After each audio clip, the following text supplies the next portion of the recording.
Hello friends, welcome back to my study channel study with Anas में आप सभी का फिर से स्वागत है। और आज हम पढ़ने वाले हैं बौद्ध धर्म। देखिए, बौद्ध धर्म का जो बिल्कुल अलग से टॉपिक दिया हुआ है, पैट परीक्षा जो आगामी पैट परीक्षा है उसके लिए बिल्कुल अलग से टॉपिक है बौद्ध धर्म का। ठीक है फ्रेंड, तो ये हमें पढ़ना है पूरा कंप्लीट। और आज हमने पूरा बौद्ध धर्म आज हम ऐसा पढ़ेंगे कि आप कभी भूलेंगे भी नहीं इसे। और ये हमारी वीडियो को लास्ट तक जरूर देखें, क्योंकि आज अगर आपने हमारे साथ पूरी सेशन को कंप्लीट कर लिया तो आने वाला कोई भी एग्जाम में अगर बौद्ध धर्म से कोई भी क्वेश्चन बनता है तो आप उसे अटेम्प्ट कर देंगे।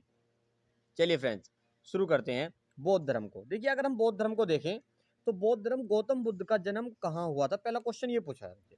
तो हमें बताना है 563 ईसा पूर्व में हुआ, 558 में हुआ, 561 ईसा पूर्व में हुआ या 544 ईसा पूर्व में हुआ। ठीक है, तो इसे हम देख लेते हैं। ये MPPCS स्पेशल, ठीक है, प्री में आया है 2004 में। देखिए क्वेश्चन, अब हम इसे देख लेते हैं। देखिए उत्तर है इसका ए। कितने में हुआ? 563 ईस्वी पूर्व में हुआ। ठीक है फ्रेंड्स, अब इसके हम कुछ जो आने वाले अगले क्वेश्चन हैं उनके हम पहले आपको थोड़ा सा व्याख्या पढ़ा देते हैं इसकी। थोड़े जो आगे क्वेश्चन बनेंगे फिर हम उससे रिलेटेड क्वेश्चन पढ़ लेंगे। देखिए, अगर हम आपको बताएं तो गौतम बुद्ध का जन्म जो है कपिल वस्तु में, ठीक है, कपिल वस्तु के निकट लुम्बिनी में 563 ईसा पूर्व में हुआ था। ठीक है, और उनके पिता कौन थे? शुद्धोधन, जो शाक्य गढ़ के प्रधान थे। ठीक है, तथा माता जो थी माया देवी थी, जो कोलिय गणराज्य कोलिय वंश की कन्या थी। ठीक है, गौतम बुद्ध जो है बचपन में इनका नाम सिद्धार्थ था, सिद्धार्थ के नाम से ही जाने जाते थे। 29 वर्ष की अवस्था में उन्होंने गृह त्याग दिया, जिसे बौद्ध ग्रंथ में महाभिनिष्क्रमण की संज्ञा दी जाती है। और 483 ईस्वी पूर्व में कुशीनारा, ठीक है, या मल्ल गणराज्य में 80 वर्ष की आयु में गौतम बुद्ध की मृत्यु हो गई, जिसे महापरिनिर्वाण कहा गया। ठीक है फ्रेंड, ये हमने सब पढ़ लिया है। अब इससे रिलेटेड आगे जो क्वेश्चन बनने हैं वो हम आपको, आइए उन क्वेश्चनों को करते हैं। देखिए, जैसे कि बनता है क्वेश्चन कि गौतम बुद्ध की माँ किस वंश से संबंधित थी। अभी हमने पढ़ा कौन से वंश से संबंधित थी। ठीक है, वह कोली वंश से संबंधित थी। ठीक है फ्रेंड, अब अगला क्वेश्चन बनता है कि जो बुद्ध का जन्म कहाँ हुआ था। तो अभी हमने बताया कहाँ पे हुआ था। वैशाली में तो नहीं हुआ, कपिलवस्तु में भी नहीं हुआ, पाटलिपुत्र में नहीं हुआ, तो क्या हुआ? लुम्बिनी में हुआ था। ठीक है, कहाँ पे हुआ था? लुम्बिनी में हुआ था। चलिए फ्रेंड, अगला क्वेश्चन देख लेते हैं।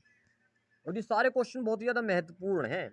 ठीक है, देखिए अगला क्वेश्चन है कि जो ये निम्नलिखित में से किस राजवंश के, ठीक है, अभिलेख से इस परंपरा का समर्थन होता है कि लुम्बिनी शाक्य मुनि बुद्ध का जन्म स्थान था? मौर्य से, सुंग से, सातवाहन से या कुषाण से? ठीक है फ्रेंड, तो इसका सही आंसर क्या है? मौर्य साम्राज्य से होता है।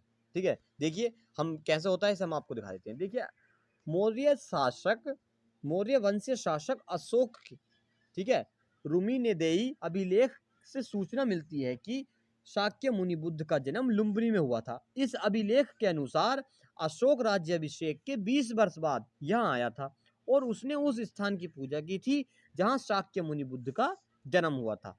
साथ ही इस अभिलेख में लुम्बिनी के बुद्ध का जन्म स्थल होने के कारण इसे कर छूट प्रदान करने की घोषणा का भी उल्लेख किया था। चलिए फ्रेंड्स, अब इससे बनने वाले क्वेश्चन देख लेते हैं। देखिए, अब पूछ रहा है, पांचवा क्वेश्चन है कि निम्नलिखित में से कौन एक अशोक का अभिलेख इस परंपरा की पुष्टि करता है कि गौतम बुद्ध का जन्म लुम्बिनी में हुआ? ठीक है, ठीक है, वासाड़ स्तंभ अभिलेख करता है, या निगाली सागर स्तंभ अभिलेख करता है, या रामपुरावा स्तंभ अभिलेख करता है, ठीक है, या रुमिनेदेई स्तंभ अभिलेख करता है? तो इसका आंसर हो जाएगा डी। ठीक है फ्रेंड्स, कौन सा करता है? रुमिनेदेई स्तंभ अभिलेख करता है। चलिए फ्रेंड्स, अगला क्वेश्चन देख लेते हैं। अगला क्वेश्चन है कि निम्नलिखित में से किस राजा के एक अभिलेख से सूचना मिलती है कि शाक्य मुनि बुद्ध का जन्म लुम्बिनी में हुआ था? अशोक के, कनिष्क के, हर्ष के, धर्मपाल के? ठीक है फ्रेंड, देखिए 2011 में, 2007 में, 2004 में ये पूछा गया है। ठीक है, और ये पूछे जाते हैं बौद्ध से क्वेश्चन। तो देखिए, अशोक के हुआ था, हर्ष के, कनिष्क के, धर्मपाल? तो कौन किसके? अशोक के शासनकाल में। ठीक है, मिलता है। चलिए फ्रेंड्स, अगला क्वेश्चन देख लेते हैं। सातवां क्वेश्चन अगर हम देखें, पूछता है कि महात्मा बुद्ध का महापरिनिर्वाण कहाँ हुआ? लुम्बिनी में हुआ, बोध गया में हुआ, कुशीनगर में हुआ, कपिलवस्तु में हुआ? तो कहाँ पे हुआ? कुशीनगर में हुआ। ठीक है फ्रेंड, कैसे हुआ हम आपको ये दिखा देते हैं। देखिए कि महात्मा बुद्ध ने अपना पहला उपदेश सारनाथ में दिया, उसके पश्चात वे बौद्ध धर्म के प्रचार के लिए कपिलवस्तु गए। ठीक है, राजगृह वैशाली एवं कौशल राज्य गए। समझ रहे हो, कपिलवस्तु, राजगृह, वैशाली एवं कौशल राज्य गए थे। सबसे अधिक बौद्ध धर्म का प्रचार कौशल राज्य में हुआ था। कौशल नरेश प्रेस नजित ने भी अपने परिवार के साथ बुद्ध की शिष्यता ग्रहण की थी। ठीक है, अपना प्रचार करते हुए वे मल्लों की राजधानी पावा पहुंचे, जहां वे चुंद नामक लुहार की आम्र वाटिका में ठहरे। ठीक है, उसने बुद्ध को, ठीक है, सूकर मध्व खाने को दिया। इससे उन्हें रक्त तिसार हो गया और भयानक पीड़ा उत्पन्न हुई। इस वेदना के बाद भी कुशीनारा मल्ल गणराज्य पहुंचे और यहाँ 483 ईस्वी पूर्व में 80 वर्ष की अवस्था में उन्होंने शरीर त्याग दिया और बौद्ध ग्रंथों में इसे महापरिनिर्वाण कहा जाता है। ठीक है फ्रेंड्स, अब इससे बनने वाले हम क्वेश्चन देख लेते हैं। देखिए, महात्मा बुद्ध का महापरिनिर्वाण किसके गणतंत्र में हुआ था? मल्लों के, लक्षवियों के, शाक्यों के, पालों के? तो आंसर क्या है? मल्लों के हुआ था, मल्लों के गणराज्य गणतंत्र में हुआ था। चलिए फ्रेंड्स, अगला क्वेश्चन देख लेते हैं। अगला क्वेश्चन है कि गौतम बुद्ध का महापरिनिर्वाण, इस महापरिनिर्वाण ही है ये भी, किस राज्य में हुआ था? वह है अंग, मगध, मल्ल, वत्स। देखिए, अलग तरीके से पूछ लिया। ठीक है, ये मल्ली है, मल्ल या मल्लो एक ही बात है। फिर पूछा अगला क्वेश्चन कि गौतम बुद्ध ने किस स्थान पर निर्वाण प्राप्त किया? कुशीनगर, श्रावस्ती, लुम्बिनी या सारनाथ? ठीक है फ्रेंड्स, तो इसका सही आंसर हो जाएगा जी, गौतम बुद्ध ने जो है कहां पर, ठीक है, गौतम बुद्ध ने कहां पर, ये कह रहे हैं गौतम बुद्ध ने किस स्थान पर निर्वाण प्राप्त किया था? तो निर्वाण कहां पे प्राप्त किया था? कुशीनगर में प्राप्त किया था। चलिए फ्रेंड्स, अगला क्वेश्चन देख लेते हैं। अलार कलाम कौन थे? देखिए, अलार कलाम कौन थे? वैसे तो आपको पता ही है इनके बुद्ध के एक गुरु थे, लेकिन कैसे हुए हम आपको इसकी एक व्याख्या भी बता देते हैं। देखिए, महा अभिनिष्क्रमण के बाद, ठीक है, ज्ञान की खोज में महात्मा बुद्ध जो है अलार कलाम के आश्रम पहुंचे तथा उनसे दीक्षा ली। कलाम के आश्रम में उन्होंने तपस्या की, किंतु बुद्ध संतुष्ट नहीं हुए। अलार कलाम दर्शन आचार्य थे, ठीक है, सांख्य दर्शन के आचार्य थे तथा अपनी साधना शक्ति के लिए विख्यात थे। ठीक है फ्रेंड्स, चलिए अब इससे बनने वाले क्वेश्चन देख लेते हैं। महात्मा बुद्ध ने अपना पहला धर्म चक्र प्रवर्तन किस स्थान पर दिया था? ठीक है फ्रेंड, लुम्बिनी में, सारनाथ में, पाटलिपुत्र में, वैशाली में। ठीक है फ्रेंड, आप सबको हमने अभी बताया आपको, तो वे कहाँ पे दिया था? सारनाथ में दिया था। चलिए फ्रेंड्स, अगला क्वेश्चन हम, अपना प्रथम प्रवचन किसने दिया?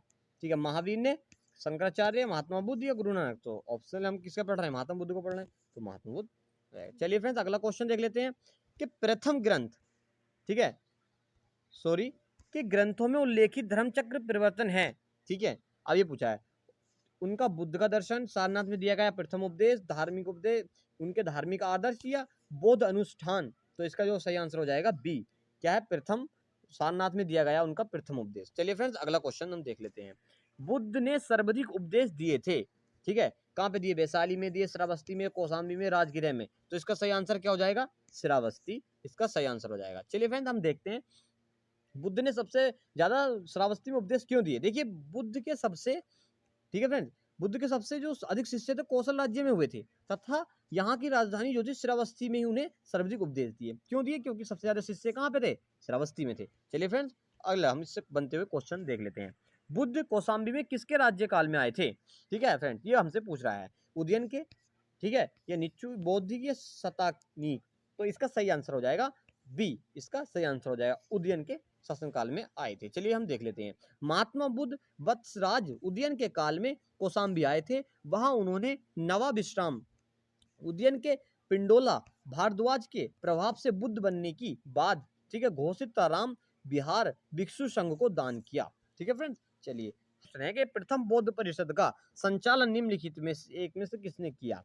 ठीक है, आनंद, महाकश्यप, ठीक है, मोगलीपुत्र या उपाली? तो इसका सही आंसर क्या हो जाएगा? बी, महाकश्यप ने। चलिए फ्रेंड्स, अगला हम क्वेश्चन देख लेते हैं।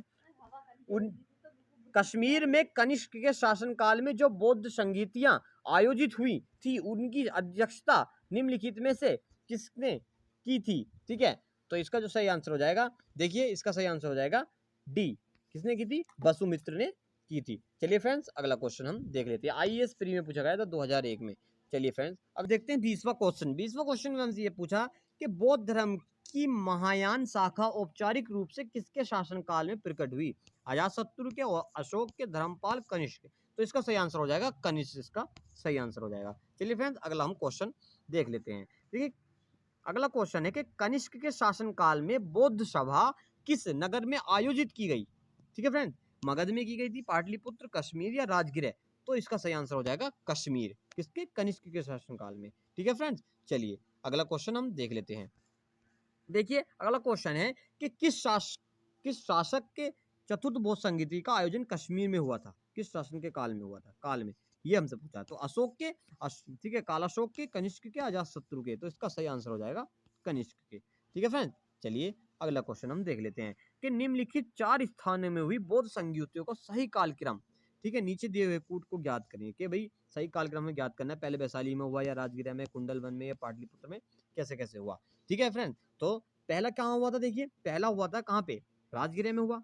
फिर दूसरी कहाँ पे हुई? वैशाली में हुआ था। ठीक है फ्रेंड, और तीसरा पाटलिपुत्र में हुआ, और चौथ, है ना, और जो हमारी चौथी हुई वो हुआ कुंडलवन में। ठीक है, तो इसका सही आंसर क्या हो जाएगा?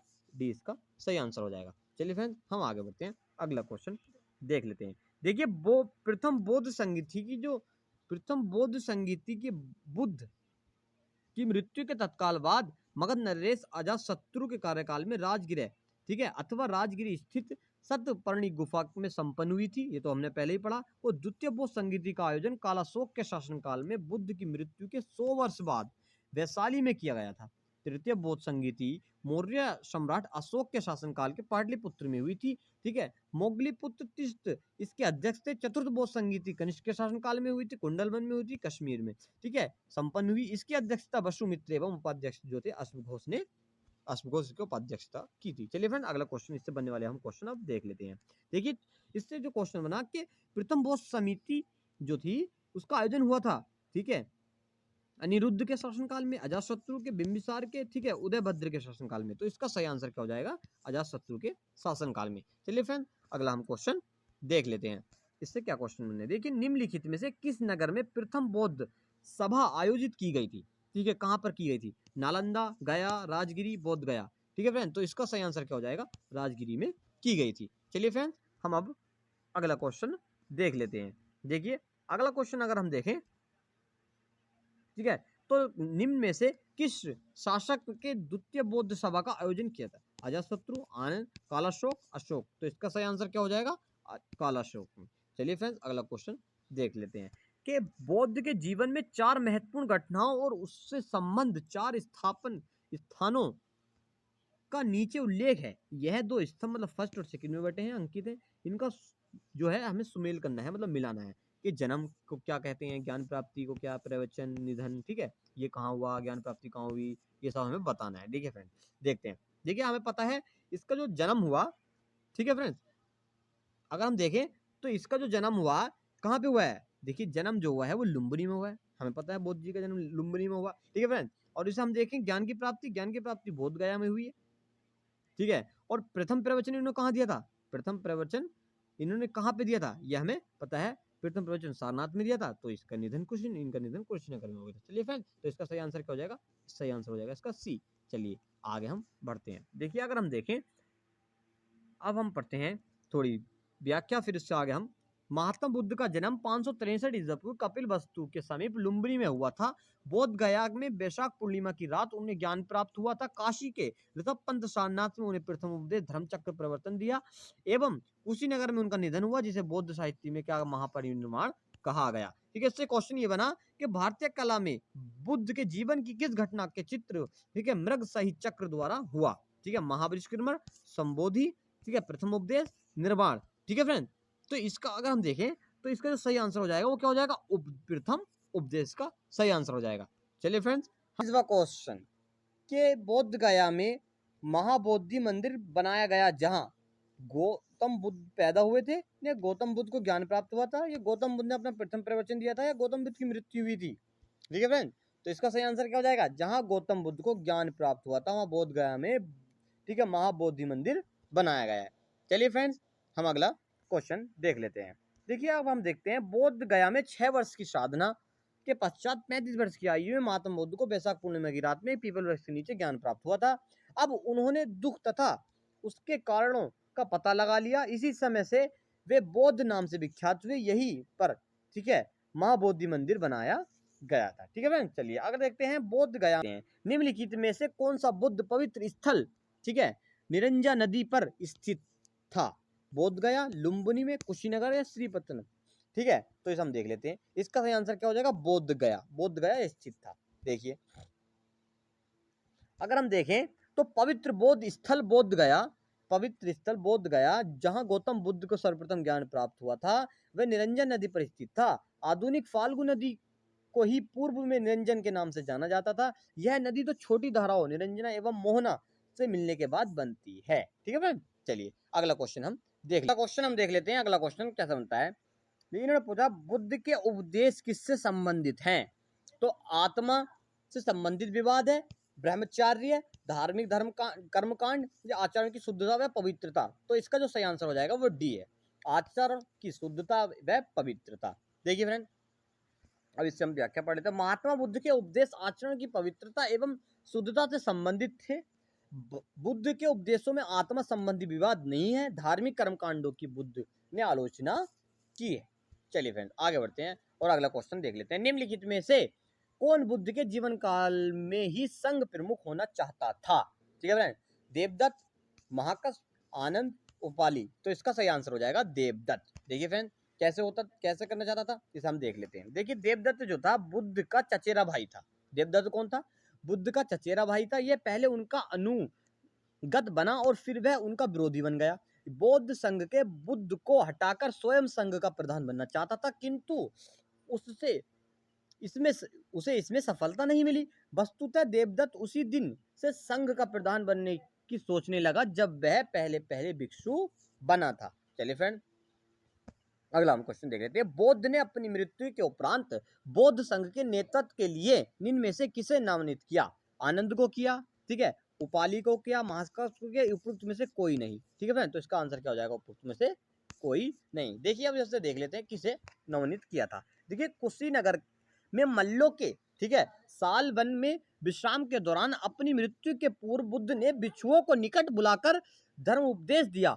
आनंद शायद तुम ऐसे सोचो कि हमारे सत्ता चले गए, अब हमारा सस्ता नहीं है। आनंद ऐसा मत समझना, मैं जो धर्म और विनय किए हैं मेरे बाद वे ही तुम्हारे सशस्ता होंगे। इस प्रकार स्पष्ट है कि बुद्ध ने अपनी मृत्यु के उपरांत बौद्ध संघ के नेतृत्व के लिए किसी को नामित नहीं किया था, बल्कि अपने उपदेशों, धर्म एवं विनय को ही मार्गदर्शक बताया था। चलिए फ्रेंड अगला क्वेश्चन देख लेते हैं। अष्टांग मार्ग की संकल्पना, ठीक है, अंग है किसकी? दीपवंश की विषय वस्तु की, ठीक है, दिव्यावदान की विषय वस्तु की, ठीक है, महापरिनिब्बा की विषय वस्तु का, या धर्म चक्र प्रवर्तन की सुस्ता की विषय वस्तु का? तो इसका सही आंसर क्या हो जाएगा? इसका सही आंसर हो जाएगा डी, धर्म चक्र प्रवर्तन सुत्त की विषय वस्तु का। चलिए फ्रेंड्स अगला क्वेश्चन अब देखते हैं गौतम बुद्ध के बारे में, ठीक है, निम्न में से क्या सत्य है? वे कर्म पर विश्वास करते थे, आत्मा का शरीर परिवर्तन पर मानते थे, निर्वाण प्राप्ति पे विश्वास करते थे, ईश्वर की सत्ता पे विश्वास करते थे। ठीक है फ्रेंड, तो इसका सही आंसर हो जाएगा ए, केवल, ठीक है, 1 2 3 सही, चौथा सही नहीं। ईश्वर की सत्ता विश्वास करते थे, ये गलत है। ईश्वर की सत्ता विश्वास वो नहीं करते थे। ठीक है फ्रेंड, चलिए हम पढ़ लेते हैं, आगे बताते हैं। देखिए महात्मा बुद्ध कर्म सिद्धांत पे विश्वास करते थे, आत्मा विश्वास न करते हुए ही भी वे पूर्व जन्म पे विश्वास करते थे, निर्वाण प्राप्ति पे विश्वास करते थे, परंतु ईश्वर की सत्ता विश्वास नहीं करते थे, इसलिए चौथा उसमें गलत हो गया। चलिए फिर अगला क्वेश्चन देखते हैं। बौद्ध संघ की बिछोड़ी के रूप में स्त्रियों में प्रवेश की अनुमति बुद्ध द्वारा दी गई श्रावस्ती में दी गई थी, वैशाली में, राजगृह में, कुशीनगर में? ठीक है फ्रेंड, तो इसका सही आंसर हो जाएगा वैशाली में दी गई थी। देखिए इसे हम देख लेते हैं कैसे इसे दी गई थी। अपने प्रिय शिष्य आनंद के कहने पर बुद्ध ने वैशाली में स्त्रियों को बौद्ध संघ की बिछुड़ी के रूप में प्रवेश की अनुमति प्रदान की थी। बौद्ध संघ में सर्वप्रथम शामिल होने वाली स्त्री, ठीक है, कौन सी थी? वह थी महाप्रजापति गौतमी थी। उनका नाम क्या था? महाप्रजापति गौतमी थी। चलिए फ्रेंड अगला क्वेश्चन हम देख लेते हैं। अगला क्वेश्चन देखते हैं, त्रिपिटक क्या है? गांधी जी के 3 मंदिर, ठीक है, ब्रह्मा विष्णु महेश, महावीर के 3 नगीने, या बुद्ध के उपदेशों का संग्रह? तो इसका जो सही आंसर हो जाएगा डी हो जाएगा, बुद्ध के उपदेशों का संग्रह। देखिए क्या थे त्रिपिटक का हम देख लेते हैं। त्रिपिटक जो है बौद्ध ग्रंथ में सर्वाधिक महत्वपूर्ण है। बुद्ध की मृत्यु के बाद उनकी शिक्षाओं को संकलित करने 3 भागों में बांटा गया। ठीक है, इन्हीं को त्रिपिटक कहते हैं। ये विनय पिटक संघ संबंधी नियम तथा आचार की शिक्षाएं, सूक्त पिटक धार्मिक सिद्धांत और आधुनिक पिटक दार्शनिक सिद्धांत।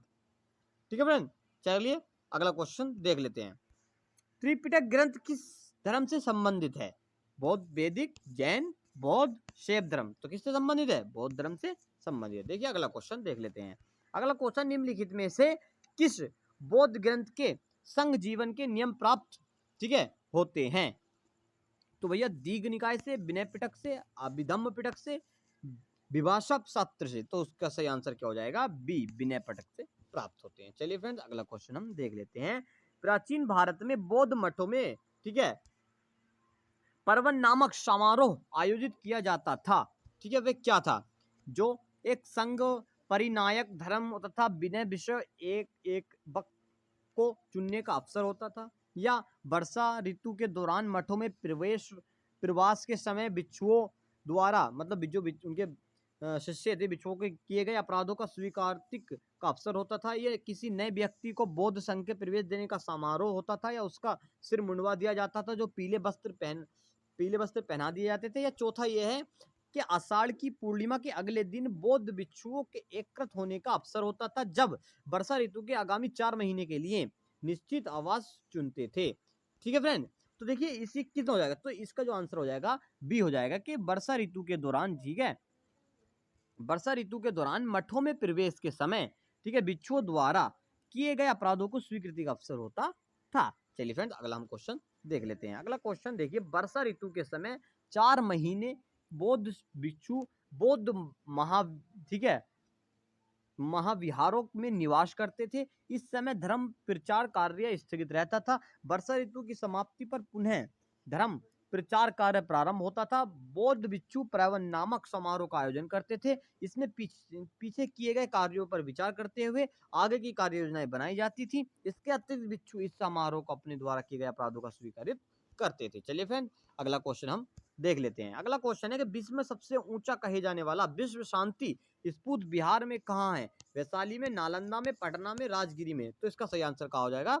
राजगिरी में है। देखिए इसे हम देख लेते हैं कहाँ पे ये कैसे स्थित है। बिहार में राजगिरी में की पहाड़ियों के 400 मीटर की ऊंचाई पर स्थित शांति स्तूप विश्व का सबसे, ठीक है, विश्व का सबसे ऊंचा कहा जाने वाला विश्व शांति स्तूप है। वैशाली स्थित शांति स्तूप की ऊंचाई 38 मीटर 125 फीट एवं 36 मीटर, ठीक है, क्या है ये? चौड़ाई 36 मीटर है और 118 फीट तथा गुंबद का व्यास जो है इसका 20 मीटर गुंबद का व्यास है और जो 65 फीट है। ठीक है फ्रेंड, चलिए अगला देख लेते हैं। बुद्ध की जो है, बुद्ध की 80 फुट बड़ी प्रतिमा जो बोध गया में है, निर्मित की गई थी जापानियों के द्वारा, कई थाई लोगों के द्वारा, या श्रीलंकाइयों के द्वारा, या भूटानियों के द्वारा। तो इसका सही आंसर क्या हो जाएगा? जापानियों के द्वारा। चलिए फ्रेंड्स अगला क्वेश्चन हम देख लेते हैं। अगला क्वेश्चन है कि बुद्ध की 80 फुट की जो ऊंची बोध गया में स्थित प्रतिमा है ना, वो लाल ग्रेनाइट एवं बुलाई के पत्थर से बनी है, जिसका निर्माण 7 वर्ष समय लगा था। इसका निर्माण होने में 7 वर्ष का समय लगा था। यह प्रतिमा जापान के दाइजोक्यो संप्रदाय के सहयोग द्वारा निर्मित की गई थी। ठीक है फ्रेंड्स, अगला क्वेश्चन हम देख लेते हैं। वह स्फूत स्थल जिसका संबंध भगवान बुद्ध के जीवन के किसी घटना से नहीं हो रहा है, ठीक है, तो वह सारनाथ, सांची, बोध गया, कुशीनगर। ठीक है फ्रेंड, तो आंसर हो जाएगा बी, क्या? सांची। चलिए फ्रेंड्स अगला क्वेश्चन हम देख लेते हैं। देखिए बोध गया का स्फूत स्थल जो है वो बुद्ध की ज्ञान की प्राप्ति से सारनाथ, धर्म चक्र परिवर्तन तथा कुशीनगर या कुशीनारा बुद्ध की मृत्यु से संबंधित है, जबकि सांची बुद्ध के जीवन की किसी विशेष घटना से संबंधित नहीं है। देखिए देख लेते हैं, संसार अस्थिर और क्षणिक है, जिनमें से किससे संबंध है? बौद्ध, जैन, गीता, वेदांत। तो इसका सही उत्तर क्या हो जाएगा? ए, किससे है? बौद्ध से संबंधित है। चलिए फ्रेंड्स अगला क्वेश्चन हम देख लेते हैं। देखिए अगला क्वेश्चन हम देखें तो इसमें आप बताया जा रहा है कि बौद्ध दर्शन के क्षणिकवाद को स्वीकार किया गया। बौद्ध में स्वयं अनित्यवाद सिद्धांत का प्रतिपादन किया। क्षणिकवाद, अनित्यवाद व तार्किक विकास है जो बौद्धोत्तर दर्शन के अस्तित्व में आया। क्षणिकवाद के अनुसार विश्व में प्रत्येक वस्तु का अस्तित्व, ठीक है, क्षण मात्र के लिए ही रहता है। जिस प्रकार नदी की एक बूंद एक क्षण को में समा आती है तथा दूसरे क्षण में विलीन हो जाती है, उसी प्रकार जगत की समस्त वस्तुएं क्षण मात्र के लिए ही अपना अस्तित्व कायम रखती हैं। ये बताया था बुद्ध के दर्शन में से बताया गया है। देखिए आप देखते हैं निम्नलिखित में से किसे एशिया की ज्योतिपुंज के तौर पर जाना जाता है? महात्मा गौतम, महात्मा गांधी, महावीर स्वामी, स्वामी विवेकानंद को तो भैया सबको पता है क्या, गौतम बुद्ध को जाना जाता है। देखिए गौतम बुद्ध को एशिया का ज्योतिपुंज के तौर पर जाना जाता है। और कुछ जीवन, ठीक है, बुद्ध के जीवन पर एडविन ऑर्डर ने इसे लाइट ऑफ एशिया का नामक एक पुस्तक की रचना की है। चलिए फ्रेंड्स आगे बढ़ते हैं, अगला क्वेश्चन देख लेते हैं। नामांकित में से किसे एशिया का ज्योतिपुंज के नाम से भी जाना जाता है? ठीक है, बताया जा रहा है ईसा मसीह को, भगवान बुद्ध को, पैगंबर मोहम्मद को, ठीक है, जरथुस्ट्र को। तो हमने इसका क्या आंसर सही है? बी इसका सही आंसर है, भगवान बुद्ध को जाना जाता है। चलिए फ्रेंड अगला क्वेश्चन हम देख लेते हैं। अगला क्वेश्चन है बौद्ध धर्म के महायान और हीनयान संप्रदाय में सर्वाधिक मौलिक अंतर निम्नलिखित में से कौन सा है?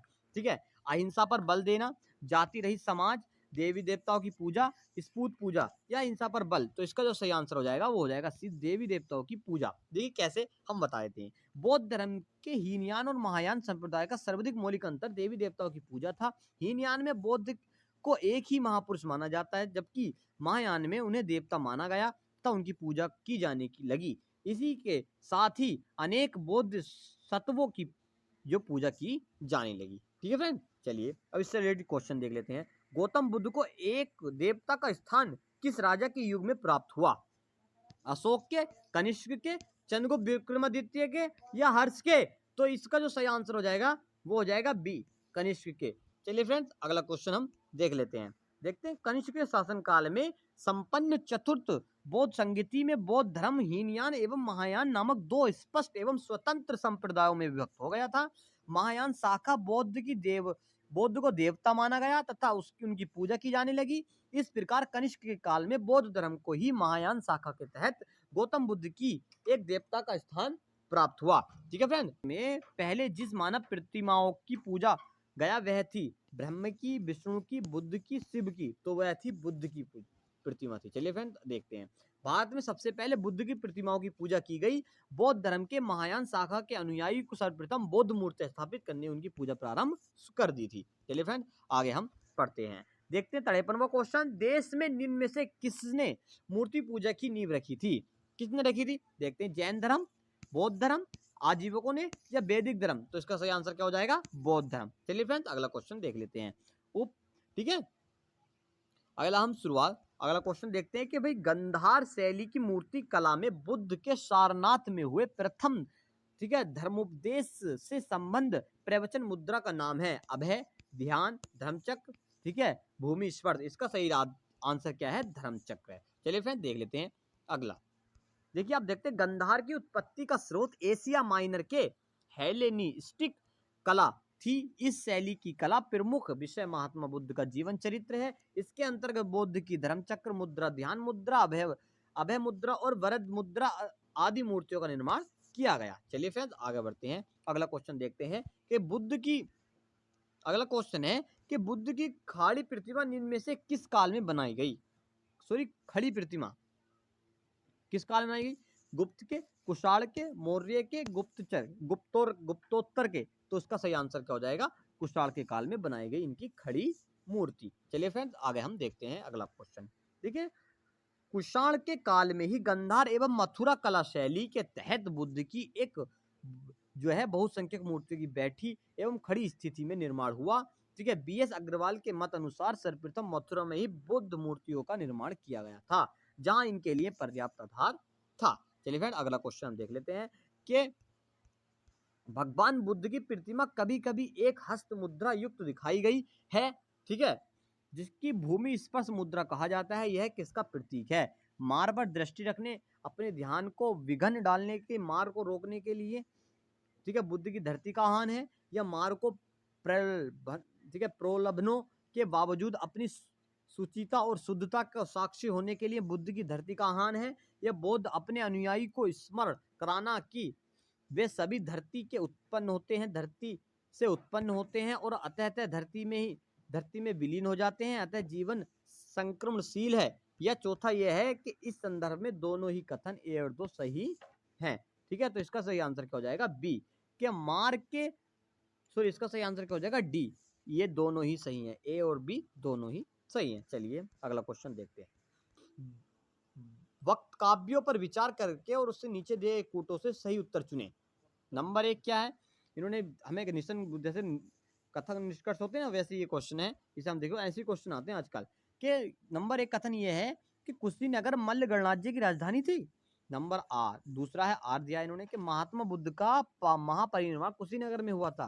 तो ये कूट ये है कि ए और आर सही है या आर ए की सही व्याख्या है, या दोनों ए और आर सही है परंतु आर ए की सही व्याख्या नहीं है। ठीक है फ्रेंड, या अगला दिया है इन्होंने कि ए सही है परंतु आर गलत है, या ए गलत है परंतु आर सही है। तो इसका आंसर क्या हो जाएगा? बी इसका सही आंसर हो जाएगा। ठीक है, कि दोनों सही, मतलब ए और आर सही है परंतु आर ए की सही व्याख्या नहीं करता। ठीक है फ्रेंड, चलिए अगला क्वेश्चन हम देख लेते हैं। अगला क्वेश्चन है कि महायान बौद्ध धर्म में बोधिसत्व, ठीक है, अवलोक की त्वेश्वर और किस अन्य नाम से जाने जाते थे? ठीक है फ्रेंड, तो ब्रजपाणी, मृजुषी, पद्मनड़ी, मैत्रेय। तो इसका सही आंसर हो जाएगा पद्मपड़ी। ठीक है फ्रेंड्स, अगर आपको ये हमारी क्लास पसंद आई हो तो इसी क्लास को लाइक करें, हमारे चैनल को सब्सक्राइब करें और वीडियो को अंत तक देखने के लिए धन्यवाद। और मिलते हैं अगली क्लास में। जय हिंद दोस्तों।